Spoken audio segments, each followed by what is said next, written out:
प्रायोजक हैं गोल्डी मसाले। नमस्कार, मैं हूं प्रदीप विश्वकर्मा और आप देख रहे हैं आज का मुद्दा। और आज का हमारा मुद्दा है नई शिक्षा नीति। जी हां, बहुत लंबे समय बाद 1986 के बाद ये नई शिक्षा नीति बनी है, 34 साल बाद। हालांकि 1992 में उसमें कुछ संशोधन किया गया था, लेकिन बहुत 34 साल बाद इस नई शिक्षा नीति का आगाज हुआ है। कैबिनेट की मंजूरी भी मिल गई है और अब इसे पूरे देश में लागू किया जाएगा। बहुत बड़ी बड़ी इसमें बातें की गई हैं, लेकिन अभी तक इस पर खुल के चर्चा नहीं हुई है। लोगों को समझ ही नहीं आ रहा है कि आखिर ये नई शिक्षा नीति क्या है। और यही कारण है कि हमने आज अपने स्टूडियो में तमाम दिग्गजों को बुलाया है। हमारे साथ में वीसी से लेकर के तमाम दिग्गज हैं जो इस नई शिक्षा नीति पर अपनी राय रखेंगे और बताएंगे हमें कि आखिर दरअसल ये शिक्षा नीति, नई शिक्षा नीति है क्या, और जो थोड़ा बहुत विरोध हो रहा है वो क्यों हो रहा है, इसकी कमियां क्या हैं उसको भी खंगालेंगे, इसकी अच्छाइयां क्या हैं वो भी बताएंगे। इसमें 2025 तक, बल्कि 2030 तक कहें तो इस शिक्षा को सार्वभौमिक तौर पर लागू करने की बात की गई है। 2025 तक बच्चों को गणित और दूसरे विषयों में पारंगत करने की बात की गई है। तीसरी बड़ी बात यह है कि इसमें सरकार का हस्तक्षेप कम किया गया है और प्राइवेट का हस्तक्षेप बढ़ाया गया है। और चौथी सबसे बड़ी बात है कि जीडीपी का 6% खर्च करने की बात की गई है। यह सबसे महत्वपूर्ण बात है, क्योंकि अभी तक 4% मात्र खर्च होता था और जिस देश की शिक्षा व्यवस्था पर 4% खर्च होता हो उससे आप अंदाजा लगा सकते हैं कि उसकी हालत क्या होगी। और यही कमोबेश हालत हमारे स्वास्थ्य विभाग की भी है। लेकिन अब अच्छी बात यह है कि इस पर 6% खर्च करने की बात की गई है, लेकिन उसको ठोस नीति नहीं दी गई है। ये जो नई शिक्षा नीति है, ये इसरो के पूर्व अध्यक्ष कस्तूरी रंगन के अध्यक्षता में बनाई गई है और बहुत सोच समझ के बनाई गई है। लेकिन तमाम नेता इसमें कमियां गिना रहे हैं, जिसमें कि आम आदमी पार्टी के उप मुख्यमंत्री मनीष सिसोदिया ने भी इसमें काफ़ी कमियां गिनाई है और दूसरे नेता के साथ साथ में और जो वैज्ञानिक हैं उसमें कमियां बता रहे हैं। हम इन सब बातों पर चर्चा करेंगे, लेकिन उससे पहले आपको एक रिपोर्ट दिखा देते हैं। ये रिपोर्ट देखिए, उसके बाद इस पर चर्चा करेंगे।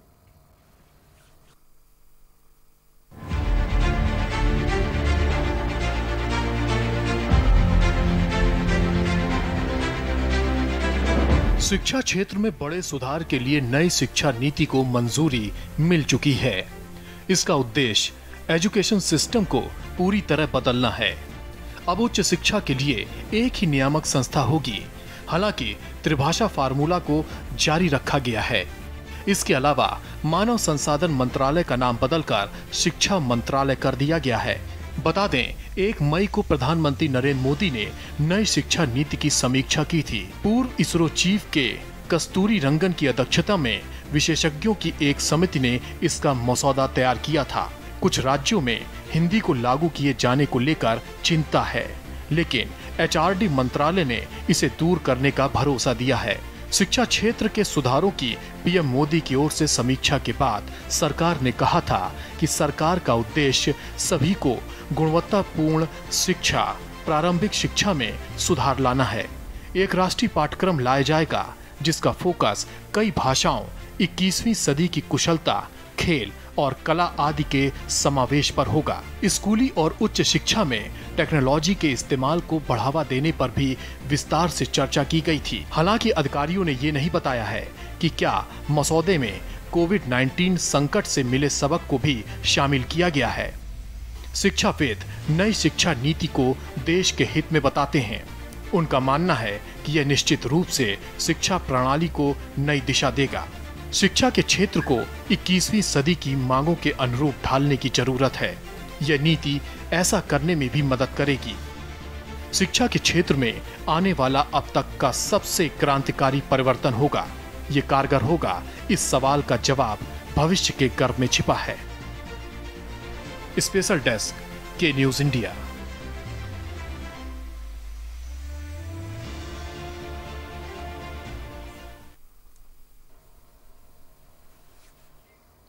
जी हाँ, हमारे साथ में 5 बहुत ही खास मेहमान जुड़ चुके हैं।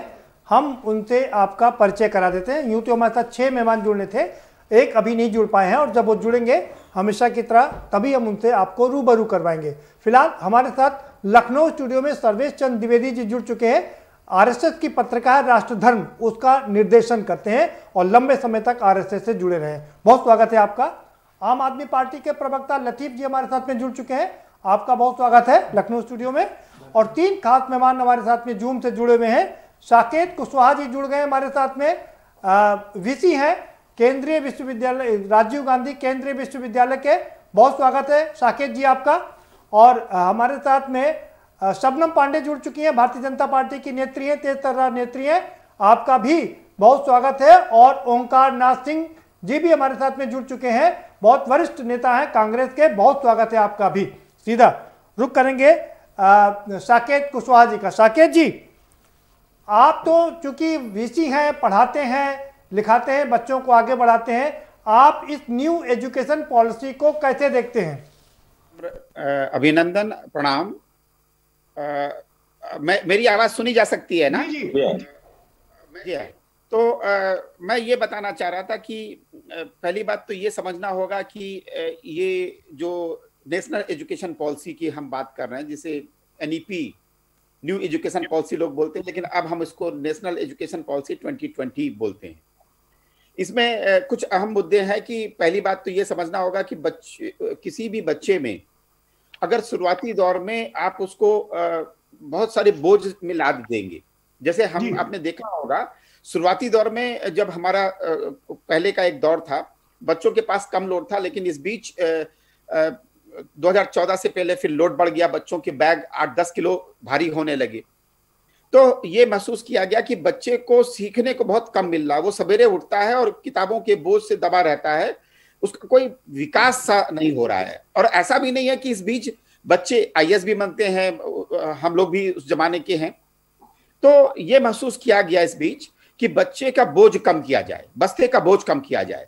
तो इसलिए विषयों की जो संख्या है वो कम की गई और जो विषय मुद्दे के रखे गए उसमें ये विषय भी रखा गया कि बच्चे को पर्यावरण के बारे में, बिजनेस मैथमेटिक्स के बारे में, कुछ गिने चुने मुद्दों में उसकी पढ़ाई की जाए, जिससे उसका भरोसा अपने आप में भी आए और उसका जो व्यक्तित्व का निखार है वो आ सके।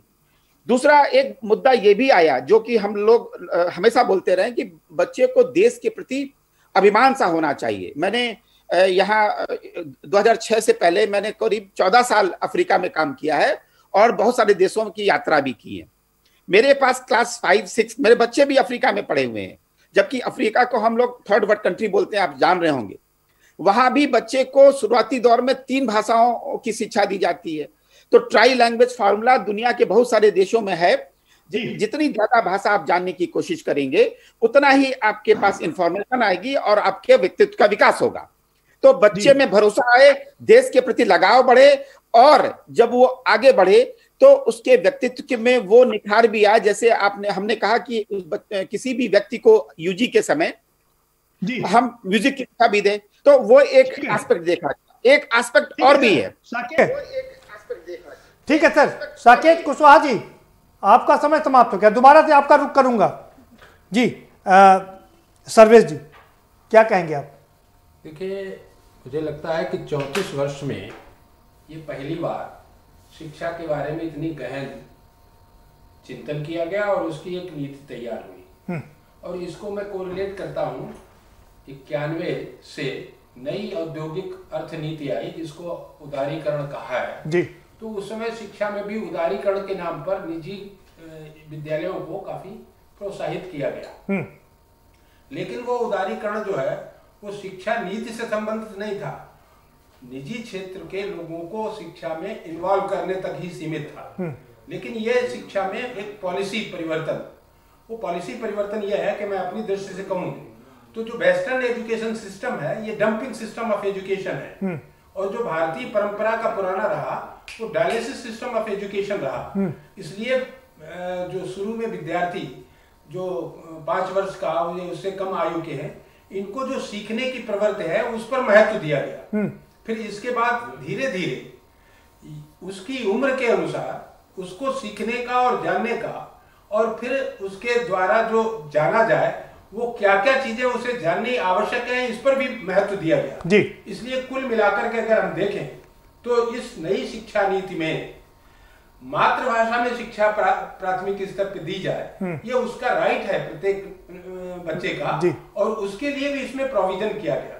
और त्रिभाषा फार्मूला, तो त्रिभाषा फार्मूले में यह है कि एक अभी आर्टिकल 343 में हिंदी राजभाषा हो प्रथम जी, वो आज तक कॉन्स्टिट्यूशन में अमेंडमेंट करके और कॉन्स्टिट्यूशन का इम्प्लीमेंटेशन नहीं किया गया, अमेंडमेंट करने की जरूरत नहीं, तो ऑलरेडी है ही, तो उसके लिए वो प्रथम स्थान पे आना चाहिए, वो अभी तक नहीं है, अभी तक अंग्रेजी बनी हुई, चाहे केंद्र का हो चाहे विद्यालय हो। मतलब राष्ट्रभाषा नहीं हो पाई हिंदी अभी तक, राष्ट्रभाषा तो अभी बहुत दूर की बात, अभी राजभाषा नहीं हो पाई पूरे देश में जी। तो इसलिए इस दिशा में जो कदम उठाया गया वो भी मुझे लगता है कि लोगों को शोध आदि करने में, जैसे मैंने अपनी पत्रिका राष्ट्रधन प्रकाशन को और हिंदी में शोध जिनके हैं उनको छापने का और उसके लिए हमने व्यवस्था की है और उसका लाइसेंस भी है।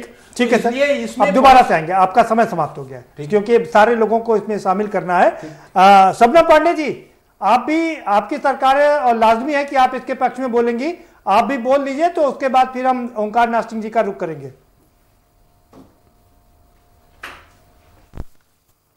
आवाज नहीं आ रही उनकी।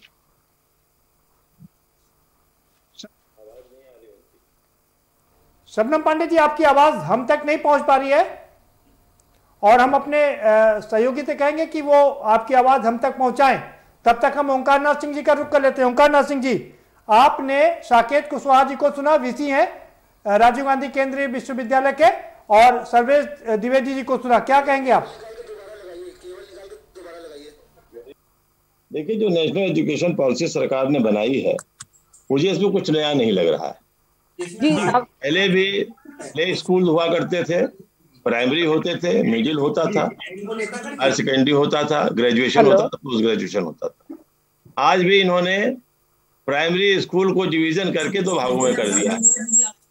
एक कर दिया इन्होंने फाउंडेशन स्टेज, जिसमें केजी फर्स्ट, केजी 2 कर दिया और फिर फर्स्ट सेकंड कर दिया, और मिडिल जो प्रिपरेटरी है उसको 3rd 4th 5th कर दिया है, और फिर उसके बाद मिडिल स्कूल को 6th 7th 8th कर दिया। पहले भी मिडिल स्कूल की परीक्षाएं होती थी, आपको याद होगा जब हम लोग बच्चे थे तो उसमें मिडिल स्कूल में 8th का बोर्ड का टेस्ट एग्जाम हुआ करता था, शायद वीसी साहब इस बात को जानते होंगे। तो उसपे बाकायदे पेपर में उसका रिजल्ट निकलता था और वो बहुत महत्वपूर्ण एग्जाम हुआ करता था। बाद में वो मिडिल एग्जामिनेशन खत्म कर दिया गया और खाली 10th और 12th ही रह गया। यहाँ भी 4 साल का 10th 12th है, तो इसमें कुछ नया नहीं है, खाली इन्होंने दिशाएं बदल दिया और कुछ नहीं किया है। अब जैसे मान लीजिए इन्होंने सोचा कि इसके तरह हम कुछ करेंगे और कुछ नहीं किया है। अच्छा, मतलब नई दशा नहीं है, दिशाएं बदल दी। इसके तरह हम कुछ करेंगे जी, ठीक है। ग्रेजुएशन में, पोस्ट ग्रेजुएशन में पहले क्या होता था, 3 साल का ग्रेजुएशन करने के बाद आपको डिग्री मिलती थी। अब ये है कि अगर साल भर में आप करेंगे तो आपको एक सर्टिफिकेट मिल जाएगा, 2 साल करेंगे तो एक एडवांस सर्टिफिकेट मिल जाएगा, और 3 साल का करेंगे तो उसकी डिग्री मिल जाएगी आपको। ऐसे ही इन्होंने पोस्ट ग्रेजुएशन में रखा है। MA 1 करेंगे तो आपको एक सर्टिफिकेट मिल जाएगा, MA 2 करेंगे तो डिग्री मिल जाएगी। 4 साल के कोर्स में उन्होंने रिसर्च का भी सिस्टम रखा हुआ है, और MPhil खत्म कर दिया है, PhD को 5 साल का कर दिया है। तो कोई खास परिवर्तन नहीं किया है। अब जैसे इन्होंने कहा है कि हम इसमें बहुत से स्किल डेवलपमेंट के कोर्सेज ला रहे हैं, तो मैं आपको बताऊं इतने अच्छे स्कूल हैं, सब जगह SUPW है। उसमें क्या है कि जैसे सोशली वेलफेयर प्रोजेक्टिव वर्क, उसमें क्लब से जोड़ा हुआ है। क्लब में क्या रखा हुआ उन्होंने, कहीं आर्ट क्लब रखा है, फोटोग्राफी रखा है, स्पोर्ट्स रखा है, म्यूजिक रखा है, डांस है, इंस्ट्रूमेंट है, क्विज है, डिबेट है, थिएटर है। तो बच्चे जाना चाहें उसके अंदर वो उसमें जा सकते हैं, उसमें वो करते हैं। आप सकते हो इंटर स्कूल कॉम्पिटिशन, ठीक है। चीजें होती। अब इन्होंने एक नई चीज, ठीक है, इन्होंने जो नई चीज की है, ओंकार नाथ सिंह जी माफ करिएगा, बहुत समय समाप्त आपका जी। अभी दूसरे लोगों को भी चर्चा में शामिल कर लें, फिर दोबारा से आपका रुख करेंगे। शबनम पांडे जी, उम्मीद है कि आपको आवाज आ रही होगी। आप अपनी बात, मुझे आवाज आ रही है जी, आप अपनी बात रख सकती हैं। शिक्षा विश्व का, दुनिया का सबसे बड़ा हथियार है। किसी भी दुनिया को अगर हम बदलना चाहेंगे तो इसी हथियार से बदल सकते हैं, देश को बदलना चाहेंगे तो इसी हथियार से बदल सकते हैं।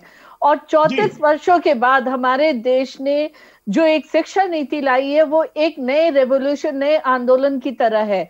देखिए इसमें अभी ओमकार जी कह रहे थे पहले जैसा ही है, लेकिन इसमें बहुत कुछ बदला है। इस शिक्षा नीति का जो एक फॉर्मूला बताया जाए तो वो है 5+3+3+4, 5 साल। 3 साल के बच्चे से 3 साल का बच्चा एडमिशन ले सकता। जो पहला 5 साल है वो फाउंडेशन ईयर है, और उसमें ये एक प्रावधान किया गया है कि वो अपने मातृभाषा में, वो रीजनल जो लैंग्वेज है उसमें, या अगर चाहे तो अंग्रेजी में, इन सब में से किसी भी भाषा में वो अपनी शिक्षा ग्रहण कर सकता है, और कोई भी एग्जाम नहीं होगा। अब तक की शिक्षा नीति जो है एग्जाम सेंट्रिक होता था, परीक्षा से केंद्रित होता था, और यही होड़ में कितने बच्चों ने आत्महत्या कर ली, कितने बच्चों ने पढ़ाई छोड़ दी, और हमारा ड्रॉप आउट रेट बढ़ता चला गया था, और शिक्षा हमारी चरमराती चली जा रही थी। पर जब फाउंडेशन 5 साल के फाउंडेशन टाइम में बच्चे को अपनी भाषा से, अपनी संस्कृति से, अपने समाज से, अपने अगल बगल के एनवायरमेंट से उसकी पहचान की जाती है। फिर वो 3 साल है, उस 3 साल में बच्चे की परीक्षा तो होगी, लेकिन वो भी बहुत ही हल्के तरीके से होगी। ऐसा नहीं होगा कि बच्चा परीक्षा के लिए पढ़ाई करे। ठीक है, नहीं होगा कि बच्चा परीक्षा के लिए पढ़ाई। ठीक है शबनम जी, आपका भी समय समाप्त हो गया है, अब दोबारा से आपका रुख करेंगे लतीफ जी। जी शबनम जी, मजबूरी है हमारी, बाकी लोगों को भी चर्चा में शामिल करना है और बहुत कुछ समझना भी है। जी लतीफ जी। देखिए प्रदीप जी, कुल मिला के जो शिक्षा नीति है, नई शिक्षा नीति है, 34 साल बाद नई शिक्षा नीति से हम लोगों को रूबरू होने का मौका मिल रहा है, और इसमें कुछ चीज़ें ऐसी हैं जो जिसकी प्रशंसा होनी चाहिए, जिसको अप्रिशिएट किया जाना चाहिए। जैसे सबसे अच्छी बात तो है कि अब इस शिक्षा नीति के जरिए ये बात स्पष्ट हो गई कि जो मानव संसाधन मंत्रालय था वही जो है वो पूरी शिक्षा को गवर्न करने का काम करता था। अब इसको मिनिस्ट्री ऑफ एजुकेशन, शिक्षा मंत्रालय अलग से किया जाएगा, तो ये एक अच्छी पहल है जो काफ़ी समय से इसकी मांग भी हो रही थी। दूसरी जो प्राइमरी एजुकेशन है, जो मतलब 3 से 6 साल तक के बच्चों को अभी तक मेन स्ट्रीम एजुकेशन में नहीं रखा गया था, उनको इस बार इसमें नई शिक्षा नीति के तहत उनको इंक्लूड किया जा रहा है, ये भी बड़ी अच्छी बात है। और तीसरी जो अच्छी बात है इस पॉलिसी की, कि जिसमें ये पॉलिसी अपनी वर्तमान जो शिक्षा व्यवस्था है उसकी जो चुनौतियां हैं, उसके जो चैलेंजेस हैं और उसके जो खामियां हैं उसको स्वीकार करती हुई नजर आ रही है। तो ये एक अच्छी बात है कि जब उसको हम स्वीकार कर रहे हैं तो उसको दूर करने के लिए प्रयास करेंगे। लेकिन उसके अतिरिक्त जो बातें हैं, कई सारे जो क्रिटिकल इश्यूज हैं, इस पे भी बात करना बेहद ज़रूरी है कि कुल मिला के अगर आप इस शिक्षा नीति को देख रहे हैं तो इसका जो रेगुलेटरी प्रोसेस है ये तो बड़ा स्ट्रांग है, लेकिन इसकी फंडिंग कैसे होगी, या जो योजनाएं हम बना रहे हैं, जो योजनाएं इस पॉलिसी के अंदर हमने रखी हैं, उन योजनाओं का क्रियान्वयन कैसे होगा, जो लक्ष्य हम निर्धारित कर रहे हैं शिक्षा में परिवर्तन के लिए, शिक्षा में बदलाव के लिए, या अपनी शिक्षा व्यवस्था को बेहतर करने के लिए, उस शिक्षा व्यवस्था के जो लक्ष्य हैं उन तक हम कैसे पहुंचेंगे, इसके लिए कोई रोड मैप नजर नहीं आ रहा है। कोई रोड मैप है, वो मौन नजर आ रहा है। जी आप ही के पास आ रहा हूं। जी ठीक है लतीफ जी। साकेत जी, आप कुछ कहना चाह रहे हैं, आप जल्दी से कह दीजिए, फिर हम कुछ आपसे। जी मैं बस ये कहना चाह रहा हूं, आमूलचूल परिवर्तन किए गए हैं कि अब 3 तरीके की यूनिवर्सिटी सिस्टम होगी, सभी लोग सब कुछ करें। इससे बचाव की एक तैयारी की गई है कि जो यूनिवर्सिटी टाइप 1 होगी, जो कॉलेज को हम ऑटोनॉमी दे रहे हैं, इसके बाद वो यूनिवर्सिटी जो सिर्फ टीचिंग करेगी, और ऐसे यूनिवर्सिटी जो हाई एंड रिसर्च करेंगे और टीचिंग भी साथ करेंगे। तो एक ये परिवर्तन है। दूसरा, मुझे ऐसा लगता है कि हम सभी को ये महसूस हो रहा होगा, चाहे वो सिंह साहब हो या बाकी हमारे मित्रगण हो, कि बच्चे को अब ये एक प्लेटफॉर्म मिलेगा कि सिर्फ डॉक्टर और इंजीनियर नहीं बनना है, वो किसी भी विषय को लेके आगे बढ़ेगा। जब वो चाहेगा सबटिकल ले लेगा, और उसके बाद वो चाहेगा सबटिकल। ठीक है साकेत जी, आपकी बात हो गई, आपने सब काफी चीजें क्लियर कर दी। कुछ बुनियादी सवाल हैं जो आपसे ही समझने हैं। आपने अफ्रीका और तमाम देशों का भ्रमण किया है, बहुत सारी चीजें देखी हैं। सवाल यह कि विदेशों में जो शिक्षा है वो सरकारी है, निजीकरण में शिक्षा नहीं है, और इस एजुकेशन पॉलिसी में निजीकरण पर जोर दिया गया है। नहीं, ऐसा नहीं है। मैं आपको बताऊं, जी बहुत हद तक दोनों भागीदारी होती है। मैं आपको एक बढ़िया बात बताऊं, मैं तो अमेरिका में बहुत जाता हूं। ओंकार जी एक बढ़िया बात बताऊं जी, और वो ओंकार जी जी, और मैं अफ्रीका में 14 साल तक रहा हूं। मैंने ये कहने की कोशिश की है कि सभी देशों में अपने इकोनॉमी को देखते हुए इन सभी चीजों के लिए पीपीपी मॉडल बना हुआ है, प्राइवेट पब्लिक पार्टनरशिप मॉडल बने हुए हैं। आपको मैं बताऊं कि अमेरिका में रिसर्च ग्रांट जो होती है वो प्राइवेट डोनर्स देते हैं या अलुमनी एसोसिएशन देते हैं। मेरा जो बेसिक सवाल है आपसे कि बुनियादी शिक्षा में सरकारीकरण ना हो करके अब निजीकरण हो जाएगा, और यही डर है लोगों को। और पिछले 10 साल की बात कर लीजिए सर, सवाल सुन लीजिए, 2011 से लेकर के 2020 तक करीब 2.5 करोड़ बच्चों ने सरकारी स्कूल छोड़ करके प्राइवेट स्कूलों की शरण ली है। ऐसे नोबेल प्राइज विजेता सेन है, नोबेल प्राइज विजेता, वो कहते हैं अगर यही दर जारी रही तो बहुत जल्दी ये हमारे सरकारी स्कूल एक इतिहास बनकर रह जाएंगे। मैं तो गोपी राधा जैसे स्कूल से यानी कि बालिका पाठशाला से पढ़ के आया हूं। ऐसा कुछ भी नहीं है, ये व्यक्ति की अपनी चॉइस होती है, किसी ने किसी को फोर्स नहीं किया है। ये दोनों सिस्टम अवेलेबल हैं। और जब व्यक्ति को लगता है कि वो अपने पड़ोसी को ये बताए कि मेरा बच्चा कॉन्वेंट में पढ़ रहा है या किसी और विद्यालय में पढ़ रहा है, तो वो ऐसा करता है। हमारे यहाँ सरकारी व्यवस्था को बदलने की कोशिश नहीं की गई है। सरकार ने बहुत सोच समझ के ये नीति इतने सालों बाद जो आई है, इसको मजबूत करने की, देश को एकता के साथ लाने की कोशिश की है और लोगों में विश्वास जगाने की कोशिश की है। और बच्चे के सर देश में एकता हो, राष्ट्रीयता हो, देशभक्ति हो, सब ठीक है। अब मुझे जरा दूसरा सवाल भी है मेरा, वो भी बता दीजिए जी। हम नीचे से जो 74 कंट्रीज है ना, 74, उसमें से 73 नंबर पर है। आप तो जानकार हैं, आपको पता ही है। अब कहा यह गया है कि 2025 तक कक्षा 3 तक तीसरी के सभी बच्चों को आधारभूत भाषा और गणित कौशल प्रदान कर दिया जाएगा।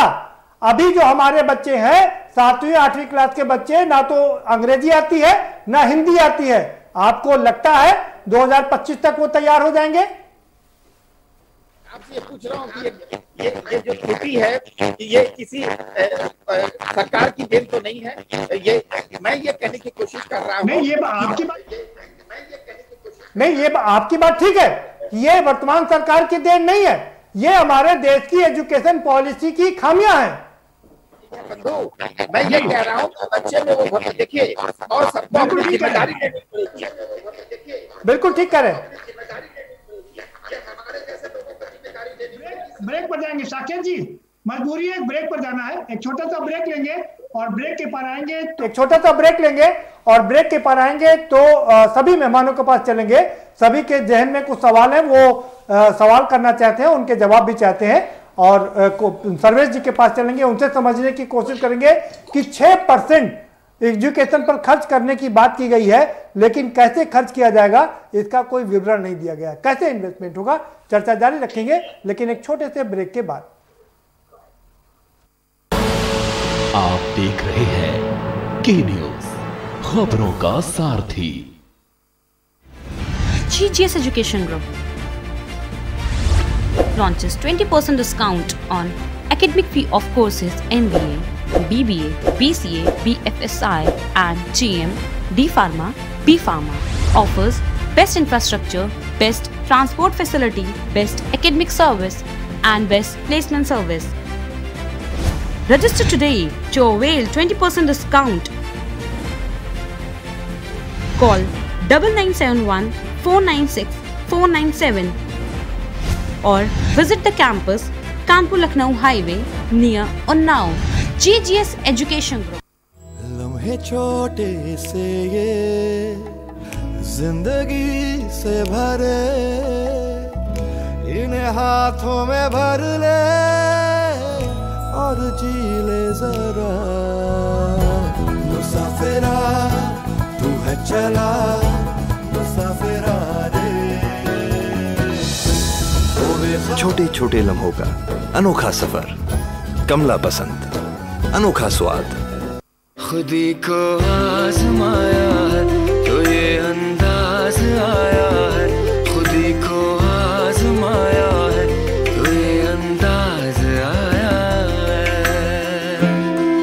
तुम में भी मैं हूं, शुद्ध प्लस पान मसाला। फिट रहना है तो फिटनेस हेल्थ ऑयल ले आओ। You are correct. हाँ करेक्ट होता है बाबूजी। सही बोले हैं, तो ले आइए फिटनेस हेल्थ ऑयल। कोरोना संकट काल में के न्यूज इंडिया की देशवासियों से अपील है कि हम जाति धर्म को भूलकर कोरोना को हराने में एक साथ खड़े हों। जरूरतमंदों की मदद करें। कोरोना के खिलाफ जंग में हम अपना योगदान दें। हम सब मिलकर लड़ेंगे और मिलकर जीतेंगे। कोर्ट कचहरी के ना लगे चक्कर, सबसे अधिक यही है बेहतर। लेकिन बढ़ ही जाए पाला तो कहां जाए, क्या करें? घबराए नहीं, अब हर मुश्किल होगी आसान। के न्यूज इंडिया वकील आपका देगा समाधान। कीजिए कॉल, पूछिए अपने सवाल। 0512-23900031 और 0512-23900032। वकील आपका हर रविवार दोपहर 3 बजे केवल के न्यूज इंडिया पर। आप देख रहे हैं के न्यूज, खबरों का सारथी। ब्रेक के बाद आपका स्वागत है और सभी मेहमान हमारे साथ में जुड़े हुए हैं और एक और खास मेहमान हमारे साथ जुड़ चुके हैं। विजय कुमार जी हैं, अध्यक्ष हैं अटेवा के। और चूंकि सभी मेहमान की पहली प्रतिक्रिया आ चुकी है, सीधा रुख करेंगे विजय जी का। विजय जी, क्या मानना है आपका, आपकी पहली प्रतिक्रिया? जी, आप अपनी प्रतिक्रिया रख सकते हैं। क्या सोच रहा है आपका नई एजुकेशन पॉलिसी को लेकर के?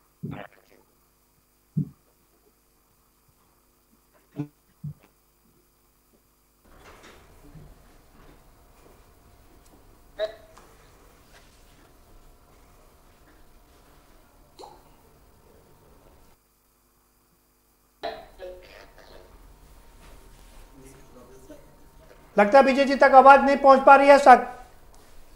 साकेत जी का रुख करेंगे। हाँ साकेत जी, आप अपनी बात रख लीजिए। जवाब भी मिल गया। आपने कहा कि सरकारीकरण हमारे सरकारी स्कूलों से ध्यान बढ़ाइए, प्राइवेट स्कूल पे होगा।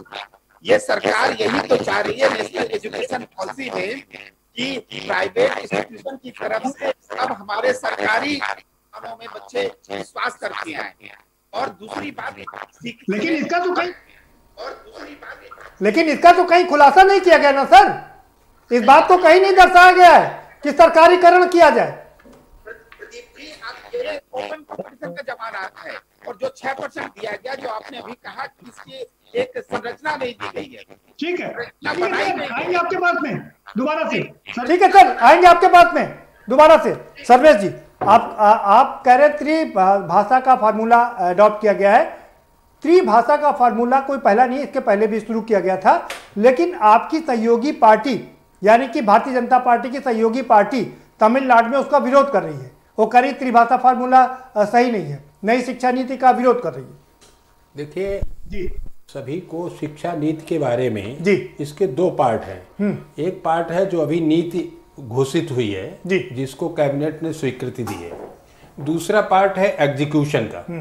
एग्जीक्यूशन में स्टेट का इन्वॉल्वमेंट सबसे ज़्यादा होता है, क्योंकि शिक्षा जो है वो स्टेट का विषय भी है जी। तो स्टेट के एग्जीक्यूशन के लिए जब वो उसकी एग्जीक्यूशन का सिस्टम सामने आ जाएगा, हमें लगता है 1.5-2 महीने में उस पर कार्रवाई होकर के सामने आ जाएगा। तो जब एग्जीक्यूशन आ जाएगा तो एग्जीक्यूशन के बाद जो विरोध कर रहे हैं, विरोध करने का कारण त्रिभाषा फार्मूला का विरोध नहीं है।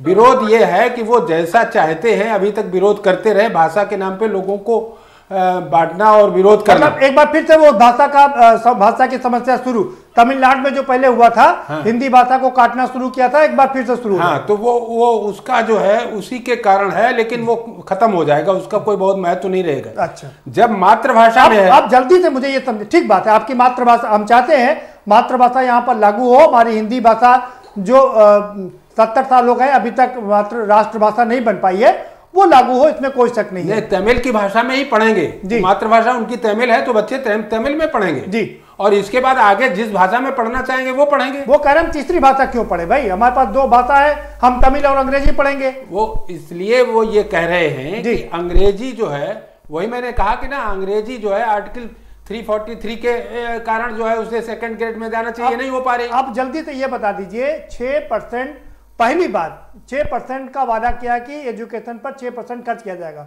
वेलकम, पॉलिसी में वेलकम है। खर्च कैसे किया जाएगा इसका कोई विवरण नहीं। वही एक पॉलिसी जो है जी, वो खर्च की प्रक्रिया तय हो रही है, वो 1-2 महीने में आ जाएगी। और इसमें सबसे बड़ी बात जो है जी, वो कक्षा 6 से ही विद्यार्थी रिसर्च वर्क जो उसको इच्छा होगी वो कर सकता है, उसके लिए लेबोरेटरी तैयार होगी और वो पैसा उसी में जाएगा।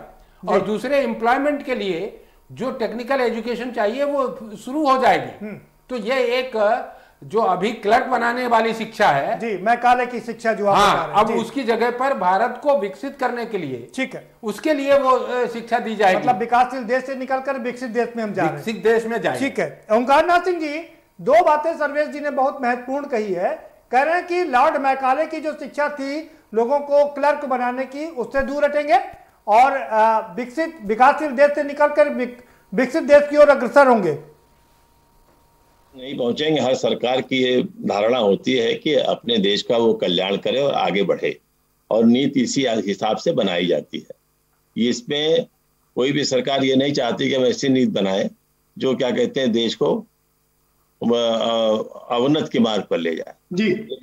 लेकिन जो इन्होंने नीति बनाई है इसमें कुछ समस्याएं हैं जिसका निराकरण सरकार ने करने की सोची नहीं और उसको लागू कर दिया। अब जैसे एक चीज इन्होंने एक नारा दिया और स्कूलों को कहा है कि एक भारत श्रेष्ठ भारत बनाने का काम कीजिए।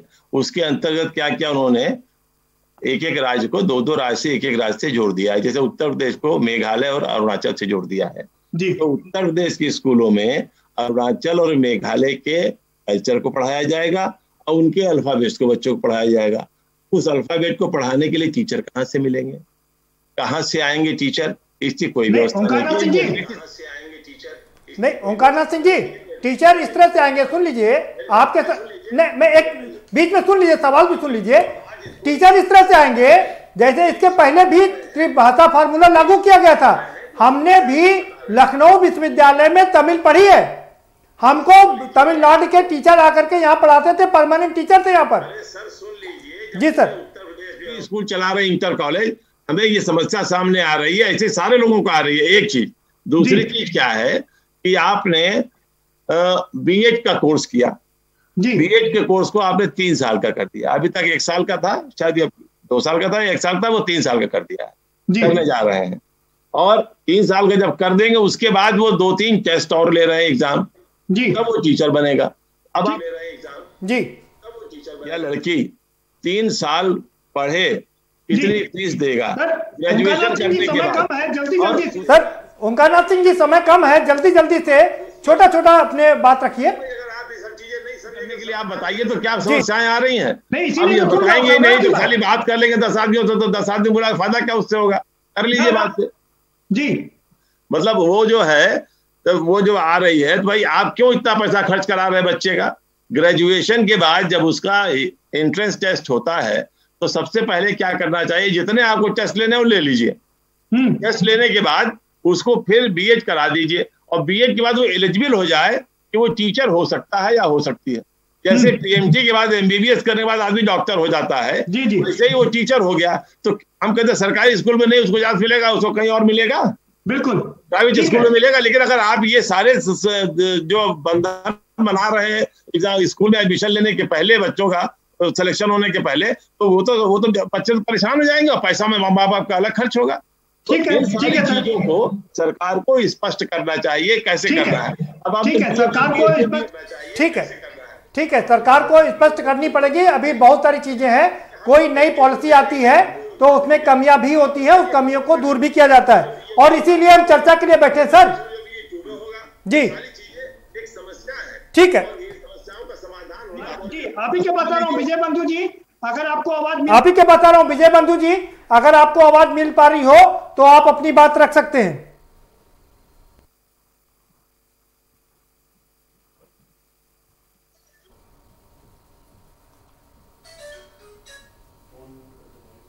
माफ करिएगा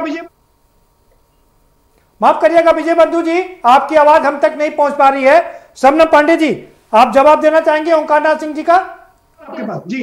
किस तरीके से उत्तर प्रदेश में अन्य राज्यों की भाषा पढ़ाई जाएगी? ऐसे ही पहले लोग कहते थे कि किस तरीके से स्कूलों में ऑनलाइन पढ़ाई कराई जाएगी। आज हमारे सभी स्कूलों में ऑनलाइन पढ़ाई कराई जा रही है और वो सुचारू रूप से चल रहा है। जो भी उसमें अरे कहाँ सुचारू रूप से चल रहे हैं?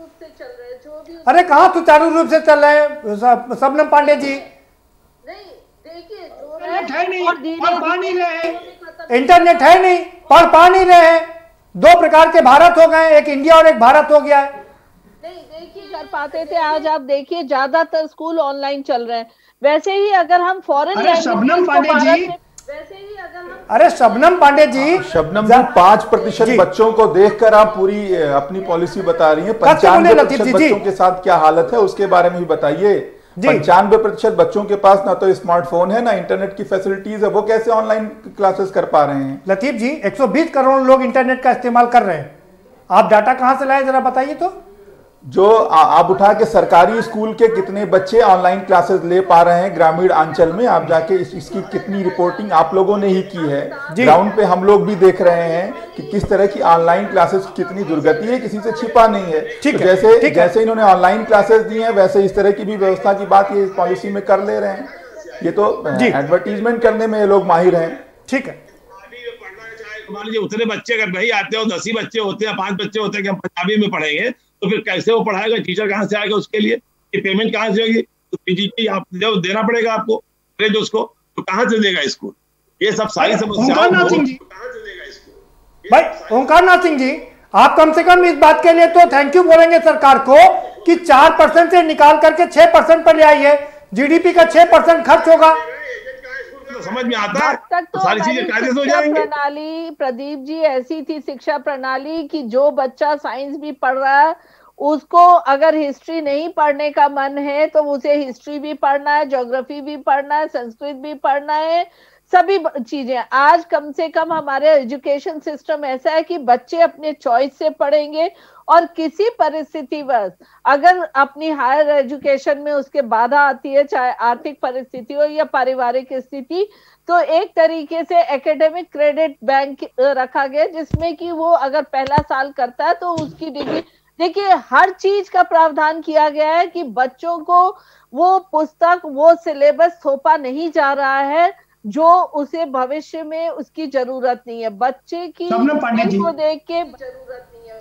शबनम पांडे जी, आप ठीक है, आप देश को विकासशील देश से निकाल करके विकसित देश बनाना चाहती हैं और $3.25 ट्रिलियन से निकाल करके $5 ट्रिलियन पे ले जाना चाहती हैं। बहुत अच्छी बात है, बधाई की पात्र हैं। आप जरा मुझे ये बता दीजिए कि ये जो सरकारी बच्चे हैं जो 2.5 करोड़ छोड़ चुके हैं 2011 से लेकर 2020 तक और लगातार छोड़ रहे हैं, ये इतिहास बनने जा रहे हैं, इनका क्या होगा? अच्छी होती पुरानी तो हम इसे बदलाव ही क्यों करते? निश्चित तौर पे वो चरमराई हुई स्थिति थी, उसी में बदलाव लाने के लिए हमारी नई शिक्षा नीति आई है।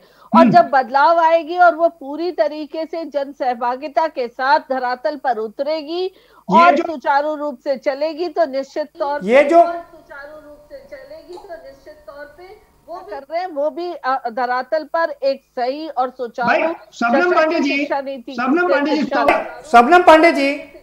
पांडे जी सवाल सुनिए। इस तमाम टेक्नोलॉजी आने के बावजूद आज 4 में से 1 अध्यापक स्कूल नहीं जाता है, 2 अध्यापक अवेलेबल रहते हैं तो 1 पढ़ाता नहीं है। तो इतनी टेक्नोलॉजी हम लोगों ने इस्तेमाल कर लिया, उनका व्हाट्सएप पे मंगवाते हैं, लेकिन अभी शिक्षा व्यवस्था में सुधार नहीं हो पाया। कैसे करेंगे जी? अगर सरकार नीति ही क्यों लाती, और सरकार नीति 2 लाख करीबन शिक्षाविदों से और सामाजिक लोगों से इस पे विचार विमर्श करने के बाद, इसे ओपन डिस्कशन में रखने के बाद सरकार ने ये शिक्षा नीति लाई है।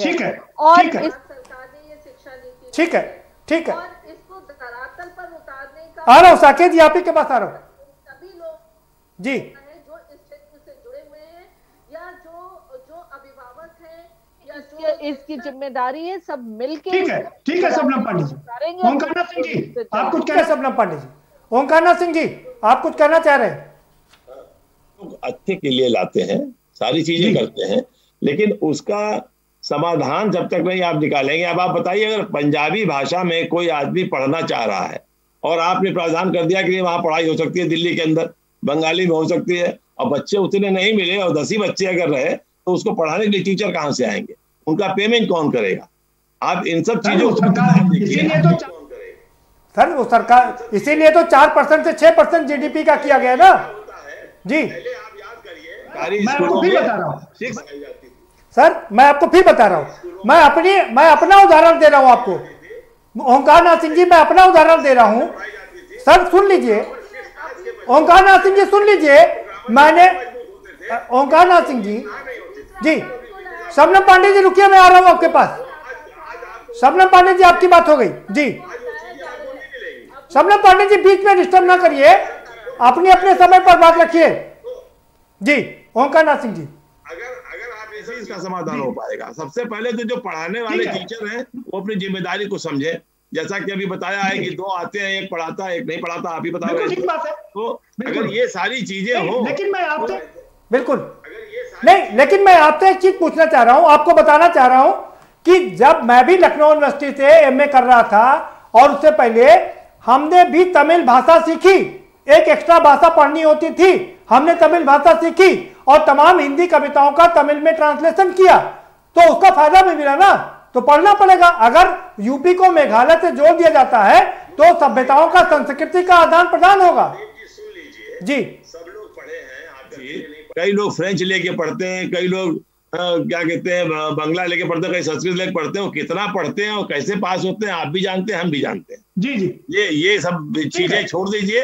हर आदमी स्टूडेंट रहा है और स्टूडेंट से पास होकर बाहर निकला है, वो खाली अपने उन्हीं स्टूडेंट से पास होकर बाहर निकला है। ठीक है, बिल्कुल ठीक है उन्हीं सब्जेक्ट पर ध्यान देता है जी, जिन सब्जेक्ट पे आगे चल के उसको काम। ठीक है विजय बंधु जी, ठीक है विजय बंधु जी, अगर आपको आवाज मिल पा रही हो तो आप अपनी बात रख सकते हैं।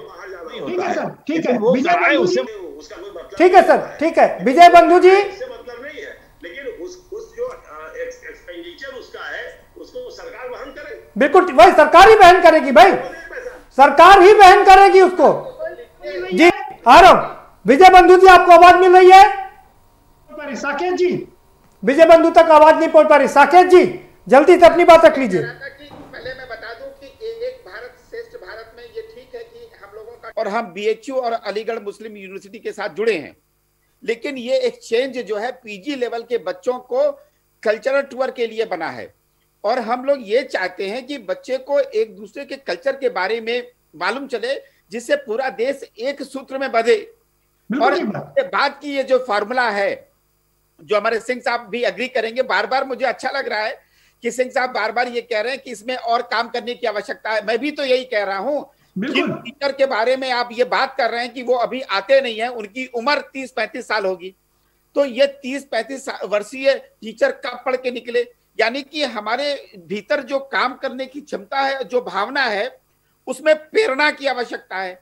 तो मुझे ये कहना है कि पॉलिसी बनने के बाद थोड़ा वक्त लगता है, जब ये रोल होती है। बात ठीक है, कोई भी नई चीज हाँ, ये बात ठीक है, कोई भी नई चीज आती है सर, तो उसमें कुछ खामियां होती हैं, कुछ अच्छाइयां होती हैं, और सरकार को उन खामियों को दूर करना होता है, और इसीलिए तो हम इस पर चर्चा कर रहे हैं। सर्वेश जी कुछ कहना चाह रहे हैं। सर्वेश जी, देखिए, इस शिक्षा नीति में सबसे बड़ी बात है कि ग्लोबली एजुकेशन स्तर को और भारत की दृष्टि को पूरे विश्व में पहुंचाना और भारत से पूरे विश्व को जोड़ना, बाहर के लोग यहाँ आकर के शिक्षा लें, मानी विद्यार्थी, यह एक इसके अंदर निहित है। और जब ये पॉलिसी एग्जीक्यूशन में जाएगी तो इसीलिए इसमें बजट ज्यादा रखा गया, 6% रखा गया सर। और उसमें जो है मुझे ये बता दीजिए जी, मुझे ये बता दीजिए कि ये जो सुप्रीम कोर्ट ने भी कहा, ये जो प्राइवेट शिक्षण की दुकानें हैं उनको दुकान कहा है। सुप्रीम कोर्ट ने कहा कि ये शिक्षा संस्थान नहीं है, दुकानें हैं। ये जो दुकानें चल रही हैं, इन दुकानों का क्या होगा? इसीलिए इसको जो है रेगुलेट करने का पूरा सिस्टम आ रहा है जी, आएगा। और ये जो निजी क्षेत्र के विद्यालय में विद्यार्थी भेजे जा रहे हैं, तो ये इसमें एक बड़ी बात जो छिपी हुई है वो है कि गार्जियन को शिक्षा से जोड़ना, उनका उसमें दखलंदाजी रहे। जब परिवार की दखलंदाजी होगी तो बच्चे के लिए भी उसका कार्य और पढ़ने की सामर्थ्य बढ़ेगी जी, और उसकी भागीदारी सरकार को नीति निर्देशन में और उसकी पॉलिसी को और एग्जीक्यूट करने में सुविधा होगी। बिल्कुल। और ये जो मोनोपोली है निजी संस्थाओं का और टीचरों का, ये मोनोपोली कम होगी। नहीं, कैसे कम होगी वो समझाई ना मुझे। वही तो प्रक्रिया तय हो रही है ना जी। लेकिन हम जो एजुकेशन पॉलिसी है उसमें तो निजीकरण पर ज्यादा जोर है। जैसे एक्ट बनता है जी, वैसे पॉलिसी बनी। अब एक्ट को एग्जीक्यूशन कैसे होगा, इसके लिए उसके रूल्स बनते हैं। वन नेशन वन एजुकेशन की बात की जा रही है, वो रूल्स ही फ्रेम हो रहे हैं जी। वो रूल्स फ्रेम हो रहे हैं कि कैसे सरकारी और निजी क्षेत्र के विद्यालयों को ये जो कट पेस्ट चलता था पीएचडी में, अब वो कट पेस्ट नहीं चलेगा। ये बात सही है, ये बात बिल्कुल सही है कि कट पेस्ट चलता था। पुरानी कोई भी पंडुलिपि उठाई, नया बख्तरबंद लगाया और पेस्ट कर दिया। इसमें जो है महत्व आ रहा हूं सर आपके पास। लतीफ जी कुछ कहना चाह रहे थे। जी लतीफ जी।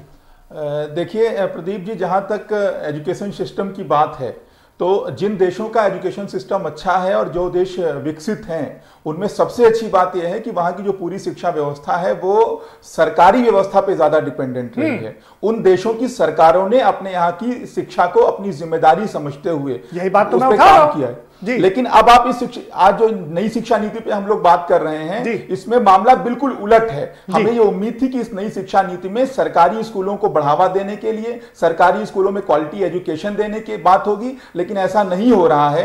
यहाँ ऐसा हो रहा है कि सरकार भी अब डिपेंडेंट नजर आएगी प्राइवेट सिस्टम पर। जो एक प्राइवेट सिस्टम था एजुकेशन का, उससे व्यापारीकरण बढ़ेगा। अभी जैसे अभी एक चीज और मैं जोड़ना चाहूंगा प्रदीप, कि कम से कम 4 जीडीपी का 6% खर्च होगा, एक मुश्त 2% बढ़ा दिया गया है। राहुल गांधी ने इस मुद्दे को चुनावी मुद्दा बनाया, लेकिन उससे पहले क्यों नहीं खर्च किया? देखिए ये कोई नई बात नहीं है। 1966 में कोठारी कमीशन ने जो अपनी सिफारिशें दी थी तब भी 6% की बात लागू क्यों नहीं किया गया? 6% की बात की थी। लेकिन ये आज भी प्रदीप जी मैं वही बात कह रहा हूं, आज भी मैं वही बात कह रहा हूं कि ये 6% की बात तो की जा रही है, लेकिन वो 6% कैसे किया जाएगा, उसका क्या मैकेनिज्म होगा, वो बिल्कुल मौन है। इस पूरा जो पॉलिसी है उसमें मौन है। तो ये कैसे करेंगे? अभी एक चीज और प्रदीप, एक चीज जोड़ना चाहूंगा।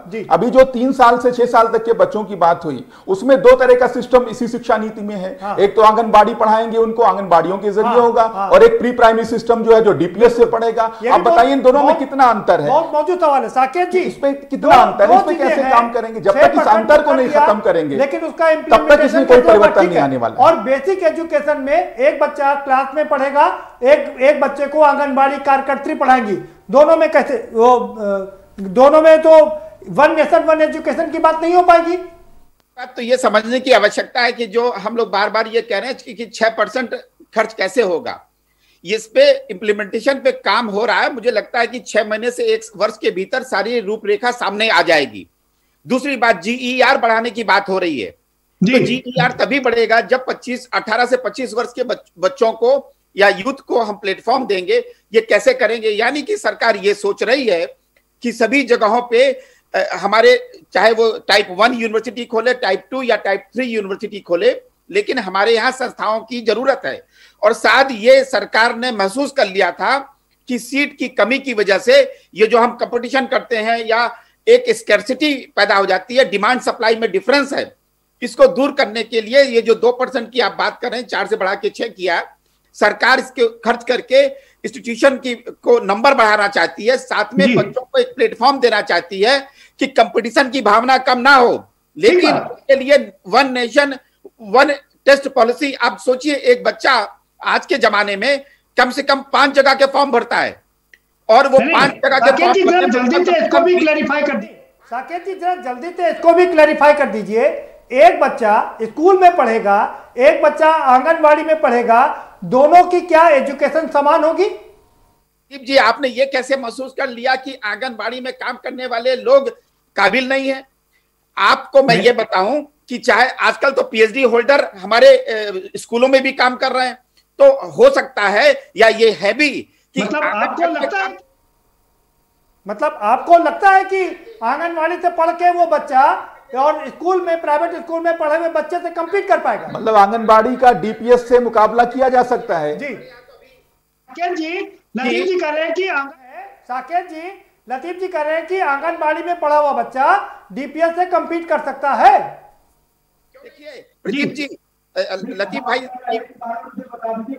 नहीं, कहां पे कर रहा है? एक उदाहरण मुझे बता दीजिए पूरे देश के अंदर जी, एक उदाहरण दिल्ली छोड़ के आप बता दीजिए जहां पे इस तरह से चीजें हो रही हो। बच्चाई पढ़ के विदेश में पहुंचे हैं। ठीक है सर, समय समाप्त हो गया। फाइनल, ठीक है सर, समय समाप्त हो गया। फाइनल कमेंट कहा गया? सबनम पांडे जी, आपका फाइनल कमेंट। शिक्षा नीति है, इसमें बहुत ही धरातल पे शिक्षा की जो व्यवस्था होगी बहुत ही चुस्त दुरुस्त होगी, चाहे आंगनबाड़ी की हो, चाहे हमारे प्राइमरी स्कूल की हो या प्राइवेट की। इस देश में ही हम सभी लोग ऐसे सरकारी स्कूलों से पढ़ के बड़े बड़े स्थान पे पदस्थ हुए हैं, और वही व्यवस्था, उसको पुरानी जो हमारे देश की शिक्षा व्यवस्था थी उसको फिर से हम लाएंगे धरातल पर। और जो 6% जीडीपी है, उस 6% जीडीपी के बदौलत ही हम जो 26% हायर एजुकेशन में आज तक हमारे विद्यार्थी गए हैं, उसको हम 50% तक 2035 तक लाने की व्यवस्था कर रहे हैं। तो 2000 शिक्षा नीति देश की दिशा और दशा को बदलेगी। ठीक है, ओंकार नाथ सिंह जी, क्या 2030 तक 100% जीईआर हो सकता है? ये मानना है कि जो भी शिक्षा नीति हमारी थी उसने पूरी दुनिया में धूम मचा रखी थी, चाहे वो साइंटिस्ट के क्षेत्र में हो, चाहे 300 यूनिवर्सिटी में से एक भी यूनिवर्सिटी भारत की नहीं थी वर्ल्ड में। उसने पूरी दुनिया में धूम मचा रखी थी। आईआईटी, बड़े बड़े डॉक्टर्स, बड़े बड़े इंजीनियर्स सब जो है दुनिया में गए हैं, उन्होंने अपना नाम कमाया है। आज हम दूसरी नकल करने जा रहे हैं, उस नकल में कितने सफल होंगे ये आने वाला समय बताएगा। लेकिन हमको नहीं भूलना चाहिए, जो आपने कहा कि आंगनबाड़ी के स्कूलों के बच्चे कैसे पढ़ेंगे, हेमवती नंदन बहुना और नारायण दत्त तिवारी लकड़ियां बीन के पढ़ते थे। नहीं वो बात ठीक है, नहीं वो बात ठीक है, हम इससे इनकार नहीं कर रहे। नहीं बिल्कुल ठीक बात है। और तमाम आईएएस और तमाम बड़े साइंटिस्ट इस सरकारी स्कूलों से ही पढ़ के निकले। मैं भी सरकारी स्कूल का पढ़ा हुआ सर। लेकिन इनका परसेंटेज कितना रहा है, बात बिल्कुल ये आप देखने की बात है। कितने बहुगुणा निकले, कितने साइंटिस्ट निकले जी। आप पूरे मॉब के साथ कंपैरिजन कीजिए, पूरे पॉपुलेशन के हिसाब से कितने साइंटिस्ट, उंगलियों पे गिनने वाले लोग हैं। देखिए, व्यवस्था की मार झेलकर कितने लोगों का कैरियर खराब हो गया, उनकी संख्या बहुत ज्यादा है। और इस तरह के लोगों की संख्या उंगलियों पे आप गिन सकते हैं जिनका आप नाम ले रहे हैं। आपकी बात हो गई, ठीक है। सर्वेश जी, फाइनल कमेंट आपका। देखिए, जो आंगनबाड़ी के जी कार्यकर्त्री हैं उनको कम आंकने का काम करते हैं। मैं तो 3 तक जो है घर पे ही पढ़ा।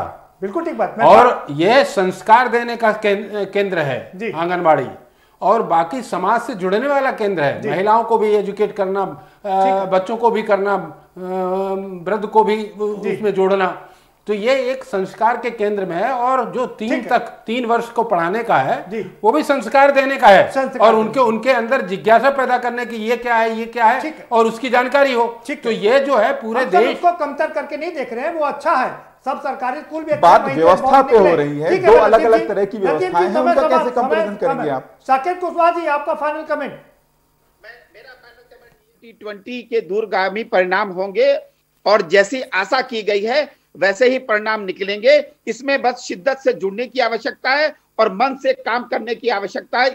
इतना ही मैं कहना चाहूंगा। 2030 तक 100% जीईआर हो सकती है? नहीं है, मैंने उन देशों में काम किया है जहां ये काम हो गया है, तो इसलिए मैं ये कहना चाहूंगा कि 100% की बात तो मैं नहीं करता हूं, लेकिन इसके अच्छे भारत से अच्छी पढ़ाई कर रहा है जी। क्या अफ्रीका भारत से अच्छी पढ़ाई कर रहा है? बहुत शुक्रिया सर। ठीक है, बहुत शुक्रिया सर, बहुत शुक्रिया सभी मेहमानों का, बहुत शुक्रिया इस चर्चा में शामिल होने के लिए।